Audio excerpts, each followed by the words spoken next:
the Toll Brothers First Quarter Fiscal Year 2024 conference call. All participants will be in a listen-only mode. Should you need assistance, please signal a conference specialist by pressing the star key followed by 0.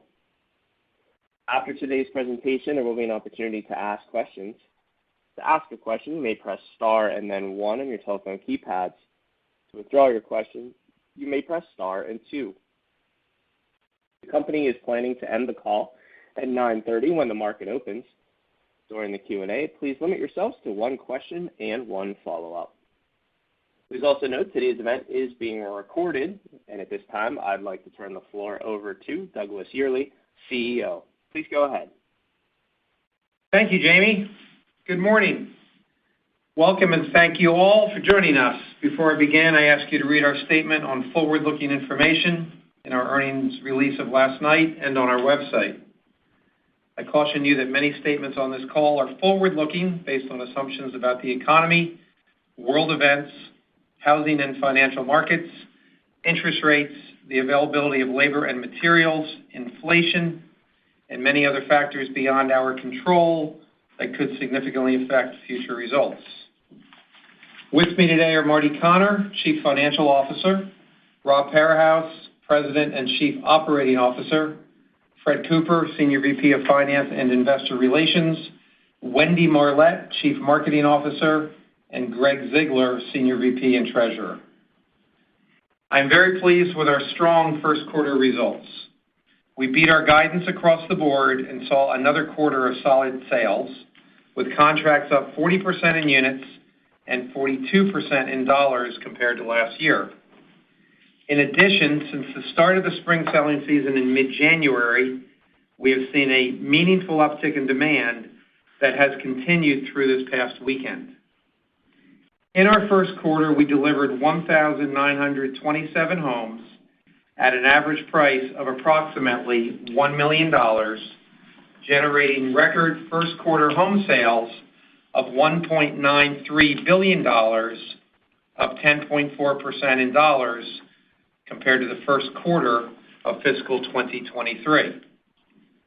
Our adjusted gross margin was 28.9%, 90 basis points better than guidance, and 140 basis points better than last year's first quarter.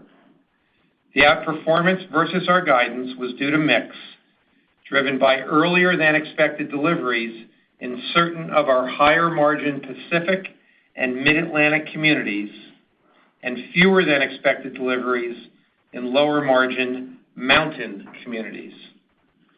SG&A expense at 11.9% of home sales revenues was 20 basis points better than last year's first quarter and 50 basis points better than guidance. In addition to greater fixed cost leverage from higher revenues, we continue to benefit from cost reduction initiatives we've taken over the past several years. We continue to look for ways to operate more efficiently.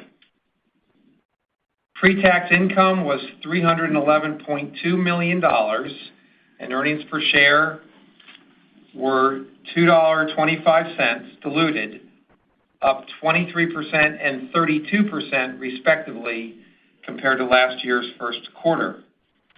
With the outperformance in our first quarter and a strong start to the spring selling season, we are raising our full-year guidance across all of our key home building metrics. At the midpoint of our guidance, we now expect full-year deliveries of 10,250 homes, an adjusted gross margin of 28%, and an SG&A margin of 9.8%. In addition, earlier this month, we sold a parcel of land to a commercial developer for net cash proceeds of $180.7 million, which will result in a pre-tax land sale gain of approximately $175 million in our second quarter. We are raising our full-year joint venture and other income guidance from $125 million to $260 million. Factoring in both the increase in our home building guidance and the impact of this land sale, we now expect to earn between $13.25 and $13.75 per diluted share in fiscal 2024, up from the $12 to $12.50 we guided to last quarter. We now also expect our return on beginning equity to be approximately 21% in fiscal 2024, which would be our third year in a row above 20%. Turning to market conditions, demand in the first quarter was solid. We signed 2,042 net contracts at an average price of $1,011,000, up 40% in units and 42% in total dollars compared to the first quarter of 2023. Demand in our first quarter steadily improved as the quarter progressed, following the normal seasonal pattern. December was stronger than November, and January was significantly stronger than December.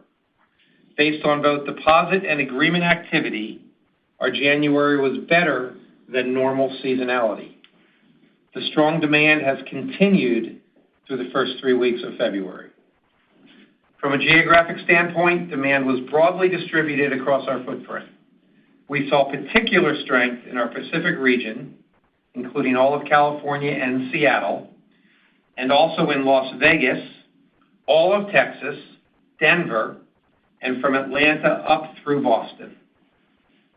Demand was solid across all product types as well, with affordable luxury accounting for 45% of our units and 34% of dollars, luxury 36% and 49%, and active adult 19% and 17%. Another indicator of healthy demand was our deposit to agreement conversion ratio, which at 76% in the first quarter was significantly higher than our 5-year average of 67%. We are pleased that we have been able to continue taking advantage of healthy demand while managing our incentives. While mortgage rate buydowns are heavily marketed and offered nationwide, very few of our buyers use incentive dollars to buy down their rates. The vast majority of our customers can qualify for a market rate mortgage without a buydown, and they prefer to use any incentive offered on design studio upgrades or to reduce their closing costs. Additionally, consistent with the past several quarters, approximately 25% of our buyers paid all cash in the first quarter, and the LTVs for buyers who took a mortgage dropped to approximately 67%, 200 basis points lower than our average over the prior 4 quarters. So for the 75% of our buyers who took a mortgage, on average, they put down 33%. All of these factors highlight the financial strength of our more affluent customers. During the quarter, we once again benefited from our strategy of increasing our supply of spec homes, which represented approximately 50% of orders and 40% of deliveries in the first quarter. As we have discussed before, we sell our specs at various stages of construction, from foundation to finished home. This allows many of our spec buyers the opportunity to visit our design studios and personalize their homes with finishes that match their tastes. So choice, a pillar of Toll Brothers, is still part of our spec strategy. This benefits our margins as design studio upgrades tend to be highly accretive. We are also pleased that our cancellation rate in the first quarter remained consistent with recent quarters at 2.9% of beginning backlog. Our low cancellation rate speaks to the financial strength of our buyers, as well as the sizable deposits they make and how emotionally invested they become as they personalize their new Toll Brothers home. We continue to expect community count growth to help drive results in fiscal 2024 and beyond. In the first quarter, we were operating from 377 communities, 2 more than we guided to last quarter, and we remain on target to reach our year-end guidance of approximately 410 communities, which would be an approximate 10% increase from fiscal year-end 2023. Importantly, we control sufficient land for community count growth beyond 2024. At first quarter end, we controlled approximately 70,400 lots, 49% of which were optioned. This land position allows us to be highly selective and disciplined as we assess new land opportunities. We believe we have a competitive advantage acquiring land at the corner of Main and Main, where very few of the big, well-capitalized publics and privates play. Our main competition for this land tends to be the smaller, local and regional builders who are not as well capitalized. Our balance sheet is very healthy with ample liquidity, low net debt, and no significant near-term debt maturities. We also continue to expect strong cash flow generation from operations this year. In addition, as I mentioned earlier, we received $181 million in cash from a land sale at the start of our second quarter.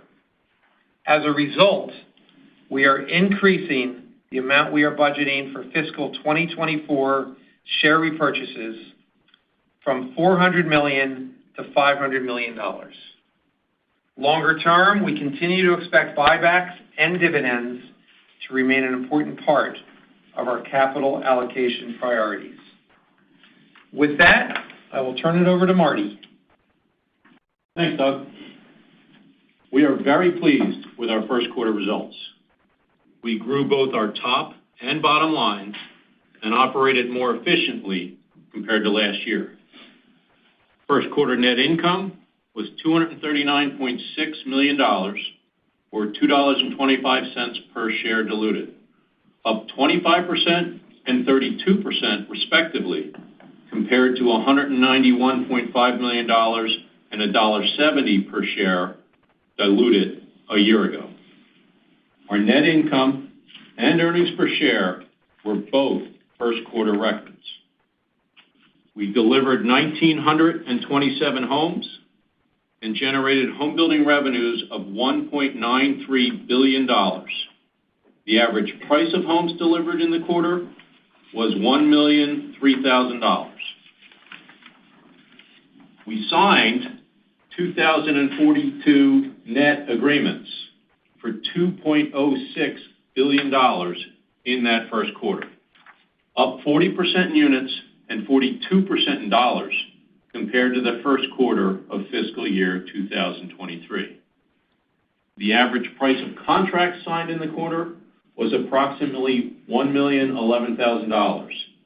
This was up 1.6% year over year and 2.3% on a sequential basis. Our first quarter adjusted gross margin was 28.9%, up 140 basis points compared to 27.5% in the first quarter of 2023. As Doug mentioned, Q1 gross margin exceeded our guidance due primarily to more deliveries in our higher margin Pacific and Mid-Atlantic regions and less than expected deliveries in our lower margin Mountain region. We expect the inverse to be true in our second quarter, and this is reflected in our second quarter adjusted gross margin guidance of 27.6%. Overall, we have increased our full year adjusted gross margin 10 basis points to 28.0%. Write-offs in our home sales gross margin totaled $1.5 million in the quarter and were all associated with pre-development costs on deals we are no longer pursuing. SG&A as a percentage of home building revenue was 11.9% in the first quarter, compared to 12.1% in the same quarter 1 year ago. Note that our SG&A expense in that first quarter includes $14 million of accelerated employee stock-based comp expense that only hits in the first quarter. The year-over-year 20 basis point reduction in SG&A margin reflects leverage from increased revenues as well as benefits from tighter cost controls in the face of inflation. Joint venture, land sales, and other income was $8.6 million during the first quarter compared to $16.8 million in the first quarter of fiscal year 23, and compared to our guidance of a $10 million loss. We exceeded our guidance due primarily to better than expected results in our mortgage unit and higher than projected interest income. Our tax rate in the first quarter was 23%. We're about 300 basis points lower than guidance due to the accounting benefit of stock compensation deductions, which we do not expect to repeat at the same level for the rest of the year. We ended the first quarter with over $2.5 billion of liquidity, including approximately $755 million of cash and $1.8 billion of availability under our revolving bank credit facility. Our facility has 4 years until maturity. Our net debt to capital ratio was 21.4% at first quarter end, down from 27.5% 1 year ago. We have no significant maturities of our long-term debt until fiscal 2026, when $350 million of notes come due in November of 2025. Our community count at quarter end was 377 compared to our guide of 375. Looking forward, our guidance is subject to the usual caveats regarding such forward-looking information.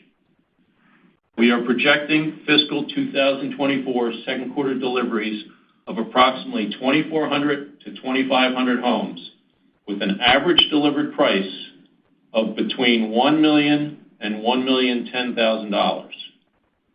For fiscal year 2024, we are increasing our projected deliveries to be between 10,000 and 10,500 homes, with an average price between $940,000 and $960,000.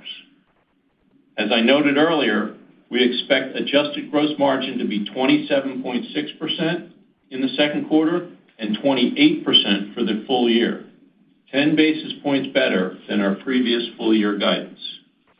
We expect interest in cost of sales to be approximately 1.3% in the second quarter and for the full year. This is also a 10 basis point improvement from our earlier guide. We project second quarter SG&A as a percentage of home sales revenues to be approximately 9.7%. For the full year, we expect it to be 9.8%, another improvement of 10 basis points compared to our previous guidance. Other income from unconsolidated entities, and land sales gross profit in the second quarter is expected to be approximately $180 million, which reflects the impact of the commercial land sale Doug mentioned. We now expect it to be $260 million for the full year, which is up significantly from our prior guide of $125 million. Aside from the land sale, much of this full-year other income is projected from sales of our interests in certain stabilized apartment communities developed by Toll Brothers Apartment Living in joint venture with various partners. We project the second quarter tax rate to be approximately 25.8% and the full-year rate to be approximately 25.5%. That's 50 basis points of improvement compared to our prior full-year guide. Our weighted average share count is expected to be approximately 106 million for the second quarter and 105 million for the full year. This assumes we repurchase approximately $166 million of common stock per quarter for the remainder of the year to reach the $500 million guide Doug referred to earlier. As Doug mentioned, with our updated guidance and the Q2 land sale gain, we now expect to earn between $13.25 and $13.75 per diluted share in fiscal 2024. This would result in a full-year return on beginning equity of approximately 21% and would put our year-end book value per share at approximately $77 per share. Now let me turn it back to Doug. Thank you, Marty. Before I open it up for questions, I'd like to thank our Toll Brothers employees for another great quarter. I'm so proud of their dedication, hard work, and commitment to each other and our customers. Their talent and constant focus on our business is the driver of our long-term success. Jamie, with that, let's open it up to questions. Ladies and gentlemen, at this time we'll begin the question and answer session. As a reminder, the company is planning to end the call at 9:30 when the market opens. During the Q&A, we do please ask that you limit yourselves to one question and one follow-up. To ask a question, you may press star and then one on your touch-tone telephones. If you are using a speakerphone, we do ask that you please pick up the handset prior to pressing the keys. To withdraw your questions, you may press star and two. Our first question today comes from Jesse Lederman from Zelman & Associates. Please go ahead with your question. Hey, guys. It's actually Ivy, but thank you. First, I just want to say congratulations. It's a great quarter, and really excited about, your strategic initiatives of driving returns higher. With the land sale expected in 24, just thinking about other opportunities to, generate cash flow to maybe do some continued buybacks or other ways to drive returns higher. But it's really been quite a tremendous improvement in just overall management, working capital, and returns, and love to see continued improvement and wondering how strategically you can do so. Thanks for the opportunity. Thank you, Ivy. The land sale was, I shouldn't say never, but I think it was a one-off. We had a unique piece of property in Northern Virginia that we were processing for approvals to build homes on, and a data center operator came along and made us an offer that we couldn't refuse. There could be something like that out there. One never knows. But we will continue to always look for opportunities to be more capital efficient, to drive gross margin, to grow this company. And that's beyond just core home building, where we get bigger in the markets we're in. And we have lots of opportunities to do that because, as everyone knows, at our price point, we tend to have a fairly small market share in many of our markets. And as we expand our price points, coming down in price, we have great opportunities in our 60 markets that we're in to get bigger. We have the widest variety of product and the widest range of price of any of the builders. And so we think that gives us the greatest opportunity for core growth within home building. Outside of that, we'll continue to focus on the apartment business. We'll continue to focus on other opportunities to generate positive cash flow. And as you can see, as you know, we're committed to return capital to shareholders. We're taking the vast majority of the proceeds from the data center sale to increase our buyback. We are committed long-term to the dividend. We are committed to continue to grow that dividend. And so I'm just really pleased with where we are. The initiatives to come down in affordable luxury price points is now well on its way, with 40% plus of our sales and our closings now in what we call the affordable luxury business model. We've also committed to a greater spec strategy, and that is really working well. 50% of our sales in the first quarter were spec. 40% of our deliveries were spec. The market is very much in place with the tight resale market to gravitate towards toll spec, particularly since, as I explained, much of that spec still allows us to offer choice where they can go to the design studio and pick finishes. And spec is not just affordable luxury. It's not just the lower priced lower margined communities. We are building spec across all of our price points, all of our product lines.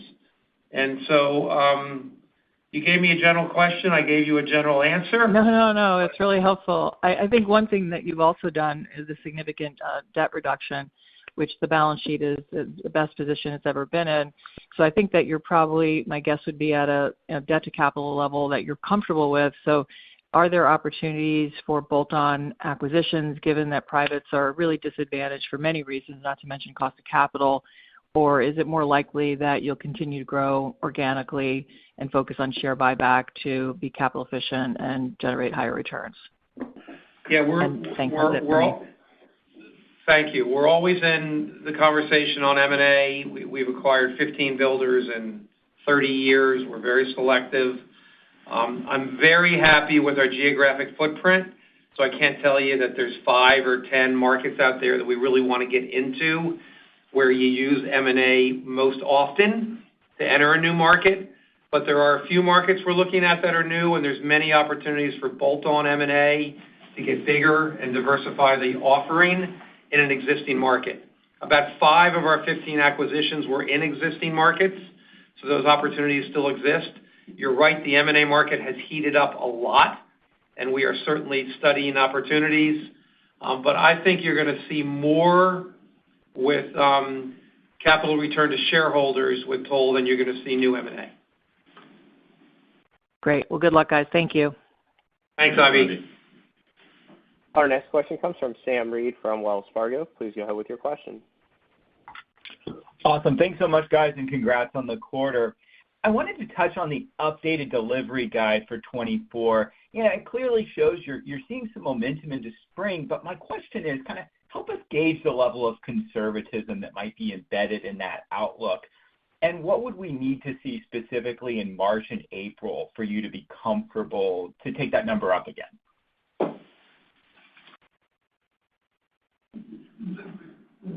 Marty, you want to go with that? Marty's looking at me. That's a tough question. Marty wants to answer this. That's a tough question to answer, level of conservatism. I think, Sam, it's safe to say there's no difference in the construct of our guidance right now than there traditionally has been.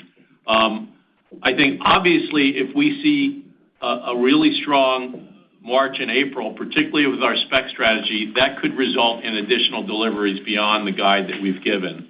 But we're very comfortable with the guidance we've given, and we'll update it in 3 more months. And remember, on the build-to-order side of our business, which is 50 to 60% of our operation, these houses are big. These houses are complicated. They have upgrades because we send everybody through our design studio and let them design their house to their lifestyle. And so they take some time to build. So we're now 3.5 months into fiscal 24, and there aren't all that many communities remaining where the next sale of a build-to-order home can be delivered by the end of October. There are still some communities that can do that, but with every passing week, there are less and less. And we do have a lot of specs in process that are certainly going to be completed, sold, and delivered by year end. But I think as the year progresses, our guidance becomes even more definitive because of the build-to-order nature of our business. No, that's helpful. And maybe to drill down a little bit more on that kind of spec build-to-order dynamic here. So on your gross margin guide for second quarter, can you give us a sense as to what the spread between your spec deliveries and your build-to-order deliveries might be between those 2 buyer groups? And is there any, inclination that could potentially narrow going forward? Thanks. Yeah, it's a great question. It has narrowed. Let me give a little historical for the last few quarters. In Q4 of 23, our spec gross margin was 26.3%. In Q1 of 24, this past quarter, that jumped to 27.9%. And as you know, the gross margin for the company for the first quarter was 28.9%. So in the first quarter, specs ran exactly 100 basis point below the full gross margin for the quarter. Now, some of those specs came out of the West, out of the Pacific region, California, and were more expensive and had a higher embedded gross margin in them. But we are definitely encouraged by the increase in spec gross margin over time here, and we think that will continue. So in terms of the second quarter guys, I think it's probably fair that 100 basis point difference is about where we'll be. I think so. Yeah, I think so. It might be a little wider than that because we expect less from the Pacific. Right. But again, it depends to a certain extent on how strong the spring is right. and what we do with pricing as we progress. Right. And please understand, our business strategy and our business modeling is for the spec business to have a lower gross margin. We expect that. The specs tend to be built on the more average lot that doesn't have the high lot premium. We save that very high lot premium for the build-to-order business where that client will spend a lot more money in the design studio. We also, while we upgrade the spec homes, we don't take them, in some cases, to the level that the client will in a build-to-order purchase. And we also know that some of the spec inventory does make its way all the way to the end where it's a completed home that is unsold.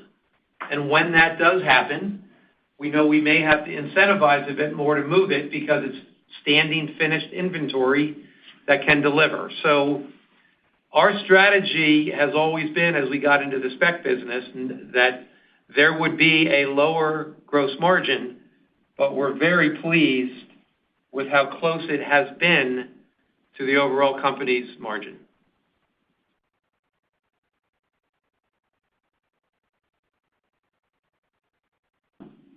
Our next question comes from Stephen Kim from Evercore ISI. Please go ahead with your question. Yeah, thanks very much, guys. Appreciate all the color. And, just wanted to zoom the lens out a little bit and try to get a sense for maybe if 2024 is a year where we can see some of the dust settle on rates and some of the volatility subside. If we could focus a little bit more on what your longer-term targets are and how you seek to operate the business. Let's start with what you just were talking about with an increased spec mix. I would assume that would allow you to run at a higher level of absorptions or sales per community. I think that you've talked in the past about, something in the 24, 25 per year range. I was curious as to whether or not, if this spec strategy is something that's going to be a going forward kind of a thing. We might see that more approach, something like 30 a year, how you sort of feel about that. And also whether we might see your backlog turnover ratio also sort of, remain or move higher, let's say, into the 40s on backlog turns. I'm not talking about the next quarter. I'm not even talking this year. I'm just talking about in general going forward. Great question, Stephen. You're spot on. We delivered 27 homes per community in 2023, and we expect to be at 27 to 28 homes per community in 2024. In 23, we did 23 or 24. Yes. In 24, we're doing 27. Did I not say that? I think you said 23 twice. I'm sorry, you said 27 twice. My apologies. 24 per community in 2023 and 27 to 28 per community in 2024. And that is in part the spec strategy. It's in part cycle time coming down, but it's primarily the new strategy we have of building more and more spec. We think that can improve as we head into 25 and beyond, and we are certainly planning for that. You talk about 30 per year. Yes, that's out there. That's a goal. That's achievable. With the spec strategy, we're nimble, we're flexible, we follow the market, and right now there is a very, very strong market for our spec homes that can be delivered faster, particularly those homes that we may put on the market at frame that still allows the client the opportunity to hit the design studio and pick the finishes to suit their lifestyle. So it's been a big move for the company to go from less than 10% spec to now the 40 to 50% range.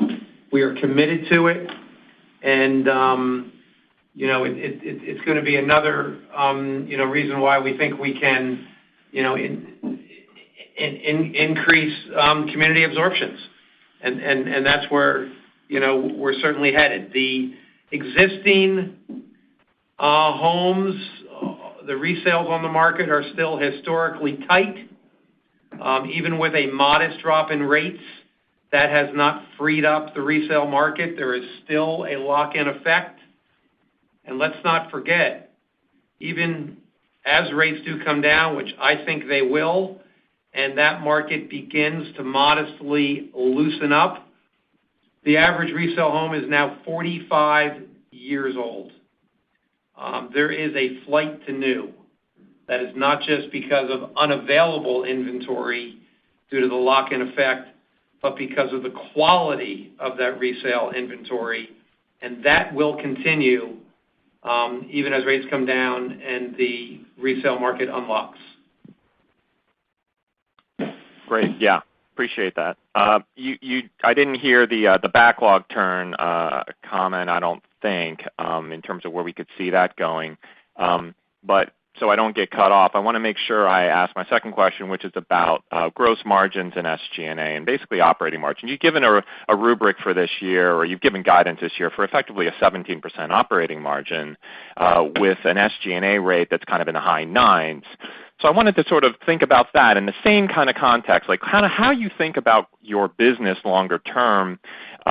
When we look back at your margin history, we've had a lot of changes over the last couple of decades. And so as we look ahead at how you seek to operate your business, should we be thinking that 17 is kind of like a normalized level for you, or do you think that the normalized level would be, meaningfully different? And if you could unpack sort of, would that be the difference? Would that be more, on the SG&A side, maybe opportunities to get that lower, or in the gross margin side, relative to your guidance for the full year?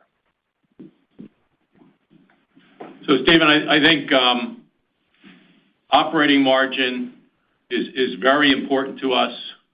Returns are very important to us. I think the numbers you are seeing are pretty close to where our long-term expectations might be. 17% that you mentioned is a really good number, maybe as high as 18%. We're looking for upper teens to low 20s return on equity. I want to throw in a shout out there for JV, other, and land sales as it relates to generating returns as well, because it is something we have a history of doing. Gross margins feel very good right now at this level. They feel relatively sustainable at this level, and we'll continue to work on reducing our SG&A with our technology investments and efficiencies that we can try and generate. Yeah, Stephen, I think we have a long-term strategy to continue to maintain a gross margin in the 27-28 range, to have an SG&A around 9, which generates the operating margin at or above your 17 number. Our next question comes from Mike Dahl from RBC Capital Markets. Please go ahead with your question. Hey, thanks for taking my questions. A lot of helpful color and context around how you're thinking about the business. Maybe just to draw back to kind of a little more near term, as you've seen the demand progress favorably through the last couple of months, can you talk more specifically about what you have seen and done on pricing? Our sense is you still kind of upheld pricing relatively flat, but can you talk about what you've done on kind of net pricing and how you're balancing pace price incentives given the rebound in demand here? Sure. So in the first quarter, we had price increases in about 2/3 of our communities. We also had a modest increase in incentives that was because the spec sales went up to 50%. And as I've already talked about on a prior question, we have seen modestly higher incentives on the specs. So overall, I'd say the pricing has been flat. When you combine the modest price increases in 2/3 of the communities with the modest increase in incentives on the spec sales, we have seen flat pricing. As we entered the spring season a month ago, as we do in most spring seasons, we take the first month or so to monitor where the market is, because the beginning of the spring season is very important for us to feel how much momentum and how much pricing power we may have through the spring. As we've talked about, we've had a terrific 4 weeks. This is about the time when we're in a good spring season that we begin to have price increases around the country. They will be modest because we're being careful. You know, rates, while they came down, they've ticked up a little bit, and so we are still being cautious. We want to continue to drive sales. We have the capacity, as we've talked about, particularly with the spec program, to deliver these homes. And so there will be, starting right around now, modest price increases as we head further into the spring season.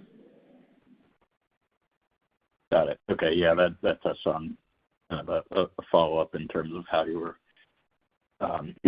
thinking about that relative to the more recent uptick in rates again. So appreciate that. I guess just secondly, on the updated other joint venture land sales, you outperformed in the quarter. You've got the new guide in there that's attributable to the one-off large parcel.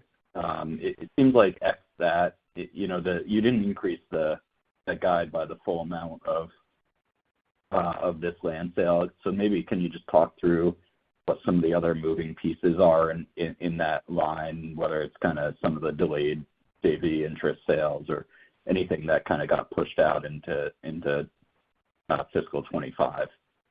Sure. At the beginning of the year, Mike, JV, land sales, and other included a placeholder of $40 to $50 million for that land sale. We didn't want to count on all of it, as there was very little deposit up, and such deposit was not hard. But we also didn't want to fully discount it. So we had handicapped it at 25 to 35% likelihood of occurring. And so we included $40 to $50 million from that in our JV and other. So when we increase the guidance, it's not just being increased for the 175. It's being increased a little less than that for the land sale, but some other things as well that are puts and takes. The important part is our guide was $125 million, and it's now $260 million. And a lot of that $260 million has occurred as we sit here today. Yep, got it. That's great. Thanks. Our next question comes from Rafe Jadrosich from Bank of America. Please go ahead with your question. Hi, good morning. Thanks for taking my question. Good morning, Rafe. Marty, can you just help bridge us between the first quarter gross margin of 28.9 and the second quarter guidance of 27.6? I know there's a mix impact in there, but you are guiding to flattish delivery ASP.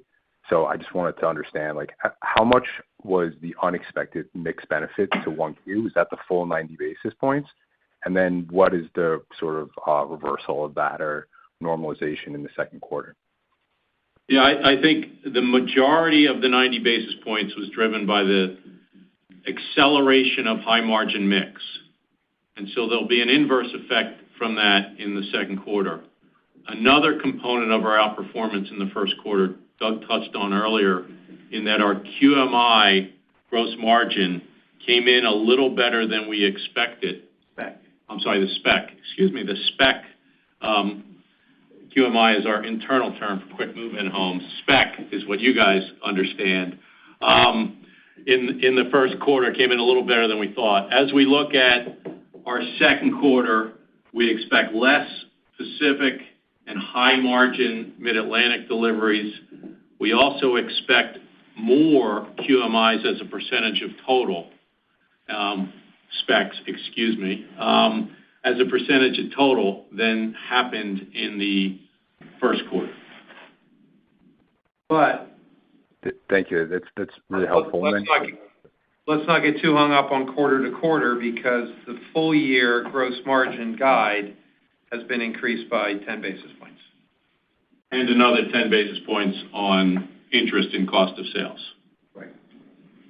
Got it. Okay. Yeah, that's helpful, and that makes sense. And then just longer term on the increased mix of QMI or spec, there's been this strategy change. It's been successful. What has changed from the perspective of the market or from TOL's positioning where this makes more sense now than it has maybe like historically? Is this temporary because resale is, the resale market's really tight? Well, should we expect spec to go up or down over time depending on what's going on in the market? Or is this something where structurally something's changed at TOL where this makes sense and it hasn't historically to run spec at a higher percentage? Yeah. What triggered it was the historically tight resale market, and we realized there was a void there that we could fill. But I do think this is long-term. It's structural for a number of reasons. I mentioned the age of the resale home, the condition of that 45-year-old home. We have a number of people sitting around this table here that have taken themselves out of the market because they can't find a home of decent quality out there on the resale market. We've also expanded our geographic footprint. We have come down in price. While we're building spec, as I mentioned, at all of our different price points, I think the confidence we got from having more affordable luxury communities that naturally would have more spec opportunities also helped us move this strategy along. So, I think it's here to stay. I can't tell you that it'll be 40 to 50% at all times. But it started because of the tight market, and now we're rolling. We're very confident in it. And, we define a spec as foundation forward, and we have a strategy in place to put houses on the market at different stages of construction, allowing the client, in many cases, as we talked about, to still take advantage of one of the real pillars of TOL, which is choice. We have 35 design studios around the country. The buyers go in there and they pick all their finishes. And for us to still offer that, but do so with a faster delivery because the house is partially built when they buy it, I think it's here to stay. I think there's been some change in consumer preference. Our homes are really good and attractive and well decorated and well appointed and well designed for today's lifestyles and interests. The resales that are out there, many of them need work. You have to get somebody to do that work. You have to have the money to pay for that work after buying the house. And so I think the consumer is gravitating to new, as Doug mentioned, and what we offer is pretty attractive. The cycle times are down a couple months. The spec business is driving higher IRR. When we open a community now, we may have 5 to 10 spec homes that have already been started. So when you come into the sales center opening weekend, you don't just have to think a year out for a build-to-order home, but there's some inventory homes that are in various stages. We get the revenue quicker that way, too. So I think, we are confident that this will continue to be a big part of our strategy as we continue to obsess with being America's luxury home builder and to focus on the brand. We will not let the spec strategy in any way bring down quality or take away choice or the special sauce of Toll Brothers.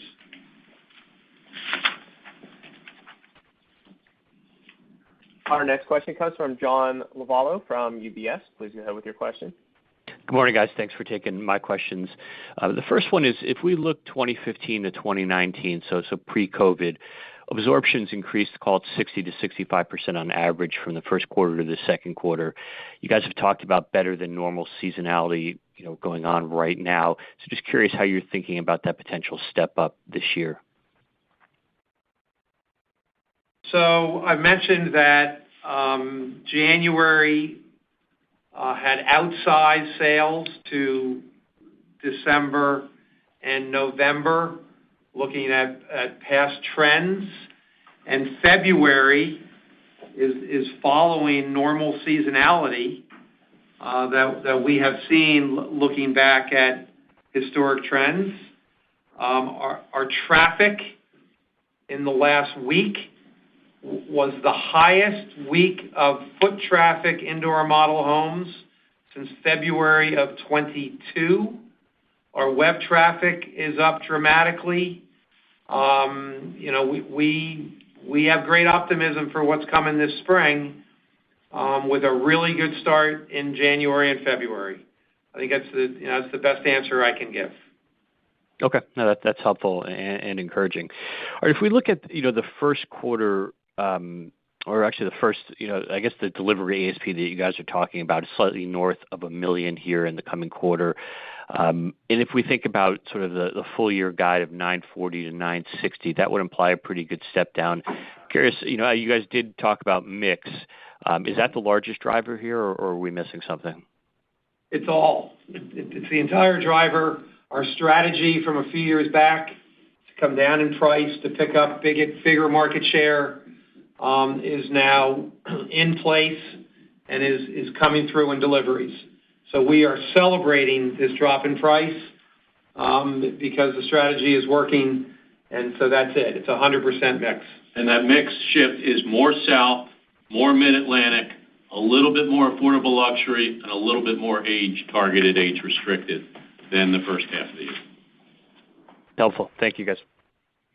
Welcome. Our next question comes from Michael Rehaut from J.P. Morgan. Please go ahead with your question. Thanks. Good afternoon, everyone. Thanks for squeezing me in before the end of the hour. First, just wanted to circle back on the comments around gross margins, where you said that you think gross margins can be sustainable going forward at 27-28%. Obviously, a lot of builders have kind of been working through or in the process of working through maybe a little bit of a reset from slightly higher price land over, that was purchased, perhaps also some higher development costs over the last couple of years, and seeing a little bit of normalization. Your comments would kind of suggest kind of staying at this higher level versus prior years, maybe a little bit of slippage if you kind of say 27 to 28 and you're still at 28 for fiscal 24. But just want to make sure we're thinking about that right, and really what's driving this higher level of gross margin, maybe a little bit of slippage in 25 to the midpoint of the range perhaps, but what's driving that higher level of gross margin today versus prior years, and could you have any risk of slippage more similar to your peers? Mike, I think we're in a unique position when it comes to land buying, and I know we're in a unique position when it comes to our underwriting thresholds. 50% of our own land was contracted for before December of 2020. And as our underwriting is fairly simple. We do a combo score, we call it, between IRR and gross margin. That combo score, depending on the market and the performance of the team, and whether the lots are improved and therefore have less land development risk, or whether there's a long entitlement process and therefore the deal may be a bit more speculative or expensive to get to the finish line.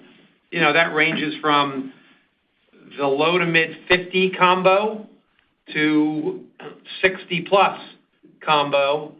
And by that I mean you're adding up IRR plus gross margin. And we see deals regularly. In fact, we require deals regularly to have gross margins, north of 25 and IRRs north of 25, and we're still seeing good deal flow. And we are conservative in our underwriting. We don't build home price appreciation in to the model. We have big contingencies on land development costs because we know land development costs are still running away from the industry a bit.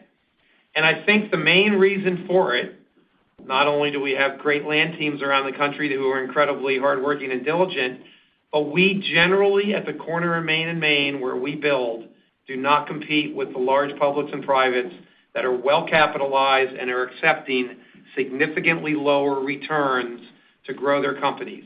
We compete at our price point in our locations with small, local and regional builders who have lost their banking relationships with the regional banks, who are undercapitalized, who cannot write the big check, and we have an easier time finding the land.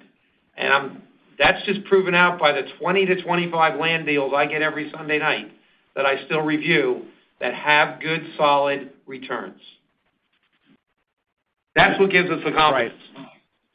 We have 70,000 lots, so maybe we don't have to be as aggressive in the next lot as some others might have to. And remember, there's $150,000 of upgrades being put in these houses by our client, and those upgrades are highly accretive to our company's gross margin.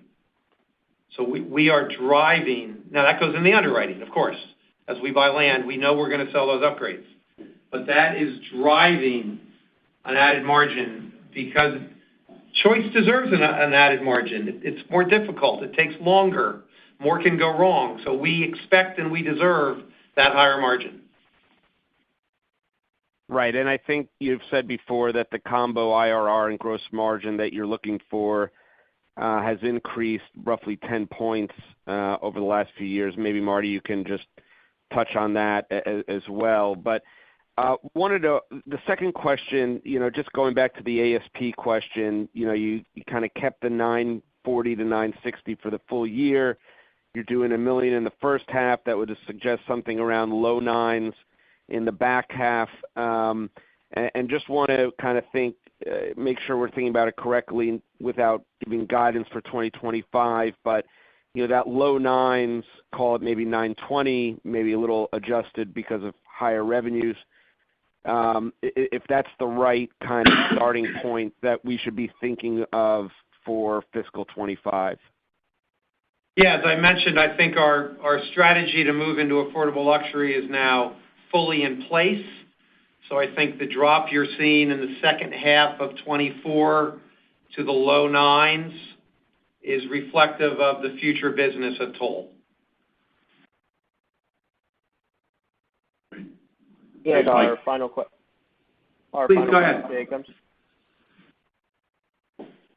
from Buck Horne from Raymond James. Please go ahead with your question. Hey, I'll be brief. I appreciate the time. Just wondering, we have seen a little bit of an maybe unusual seasonal uptick in resale inventory in a couple of markets, particularly Southwest Florida and Texas. And just curious if you could speak to those regions in particular, if you think some of the addition to resale inventory there is having any noticeable impact on the business through the early part of spring selling. Texas has been terrific. We're in 4 markets in Texas, Austin, San Antonio, Dallas, Houston, just terrific. We've been thrilled with the business there. There's a lot of new homes in Texas. There's a lot of competition. We have a great brand there. We've been in the state a long time. And, I'm very optimistic about our future there. Land is relatively easy to find. The risk is less because there are land developers that feed us lots, which makes the business easier. We can have just-in-time lots provided to us, which, of course, can drive the IRR. I wouldn't read too much into Southwest Florida. We're very small there. It's one of our smaller markets in the state. But Florida, we call it Florida West, which is really Naples up through Fort Myers. And that is having a really good February. In fact, Florida East, which we call Fort Lauderdale up through Stewart, is also having a really good February. As you know, as the snow falls in the north and the Midwest, the planes head south, and we're taking advantage of that. That's fantastic. Thanks for the color. All my other questions are answered. So congrats and great quarter, guys. Thanks very much. I think, is that a wrap? Or Jamie, how we doing? Yes, sir. That will conclude today's question and answer session. I'll turn the floor back over to you for any closing remarks. Jamie, thanks. You've been great. Thanks, everyone, for your interest and support.